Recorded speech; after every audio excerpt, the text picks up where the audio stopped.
Israel में Hamas का हमला हुआ है। दशकों बाद यह इजराइल पर सबसे भीषण हमला माना भी जा रहा है, लेकिन हमास के हमलों के बाद अब इजरायली फोर्स चुन चुनकर हमास के लड़ाकों से बदला ले रही है। इजरायली वायुसेना ने हमास के ठिकानों और चरमपंथियों का अंत करने का काम शुरू कर दिया है।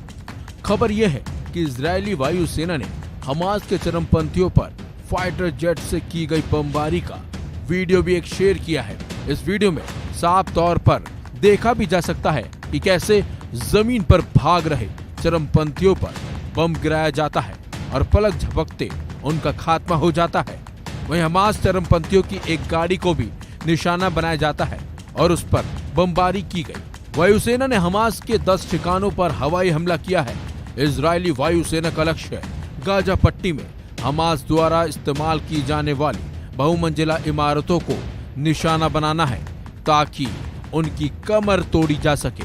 वहीं इजरायली वायुसेना ने ट्वीट कर जानकारी दी है कि एयरफोर्स ने गाजा पट्टी में हमास से संबंधित ऑपरेशनल ढांचे पर हमला किया है, जिसका इस्तेमाल गाजा पट्टी से इजरायली नागरिकों के खिलाफ आतंक को अंजाम देने के लिए किया जाता था।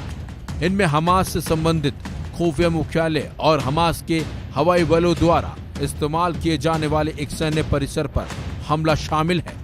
इसके अलावा इजरायली एयरफोर्स ने आतंकी फंडिंग के लिए हमास से संबंधित 2 बैंकों पर भी बमबारी की है। इनमें से इस्लामिक नेशनल बैंक और फर्स्ट बैंक शामिल है, जो आतंकी गतिविधियों की फंडिंग और संगठन की आर्थिक सेवा करता है। वहीं इजरायली वायुसेना ने शहर में इस्लामिक जिहाद आतंकी संगठन से संबंधित हवाई बलों द्वारा इस्तेमाल किए जाने वाले स्थान, हथियार बनाने वाली जगह, दफ्तरों और हथियार भंडारण इकाइयों पर बॉम्बिंग की है। यहाँ आतंकी संगठन हथियार और सैन्य उपकरण इकट्ठा कर रखते थे। इजरायली डिफेंस फोर्सेस प्रवक्ता ने एक ब्रीफिंग में दावा किया है कि हमने गाजा के अंदर 400 से ज्यादा आतंकी मार दिए हैं और हमारे पास दर्जनों आतंकी बंधक हैं। वहीं उन्होंने ये भी जानकारी दी है कि कफर अजा में दोनों तरफ से लड़ाई चल रही है।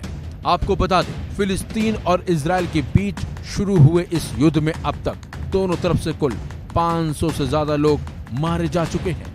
फिलिस्तीन स्वास्थ्य मंत्रालय ने कहा कि 24 घंटे की इजरायली गोलीबारी में गाजा में कम से कम 256 फिलिस्तीनी मारे गए, जिनमें 20 बच्चे भी शामिल हैं, जबकि 1700 से ज्यादा लोग घायल हुए हैं।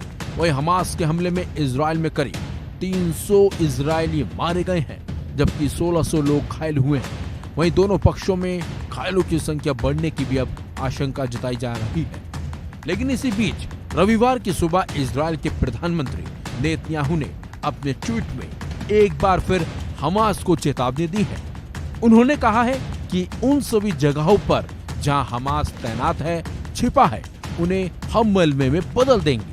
मैं गाजा के निवासियों से कहना चाहता हूं कि उस जगह को छोड़ दो, क्योंकि हम हर जगह जबरदस्त कार्रवाई करेंगे। नेतन्याहू की ये चेतावनी इजराइल में युद्ध की स्थिति की घोषणा के एक दिन बाद आई है। लेकिन हम आपको बता दें, इजराइल पर जिस तरीके से हमास ने हमला किया है और इजराइल के लोगों को बंधक बनाने के साथ साथ बच्चों पर क्रूरता की है, उसके बाद इजराइल काफी भड़का हुआ है और इजराइल ने साफ कर दिया है कि वो अब हमास को मिट्टी में मिला देगा। इस खबर में बस इतना ही। अपडेट्स के लिए बने रहिए वन इंडिया हिंदी के साथ।